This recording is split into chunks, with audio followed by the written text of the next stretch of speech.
Hello అండి, అందరు ఎలా ఉన్నారు? బాగున్నారు. ఈరోజు మన ఛానల్లో చికెన్ చూపిస్తున్నాను. ఏంటంటే నేను రేపటి నుండి ఉపవాసం, అందుకని చెప్పి డాడీకి చెప్తే చికెన్ అయితే తీసుకొచ్చాడు.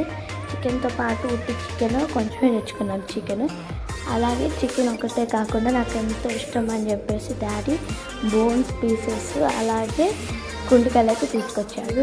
నేను ఎక్కువ గుండెకాయలు తింటాను అనమాట, చాలా ఇష్టం నాకు డాడీకి.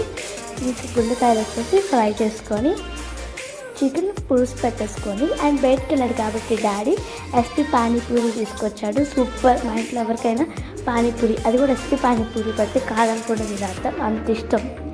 అండ్ ఇక్కడ లివర్స్ వచ్చేసి 1/2 kg. వీటిని ఫ్రై చేసేసాం అండ్ కర్రీని అయితే పులుసుగా పెట్టేసుకున్నాం. ఈవెంట్స్లో డిన్నర్ ఇలా సింపుల్గా అయితే చేసుకున్నాం, మరీ హక్గా కాకుండా. ఇంత తక్కువ అనుకోమాకండి, ఇలా ఉంటే కనుక మేము మధ్యలోనే తినేస్తాం. నచ్చిందా? అయితే ఒక లైక్ కొట్టండి. బాయ్.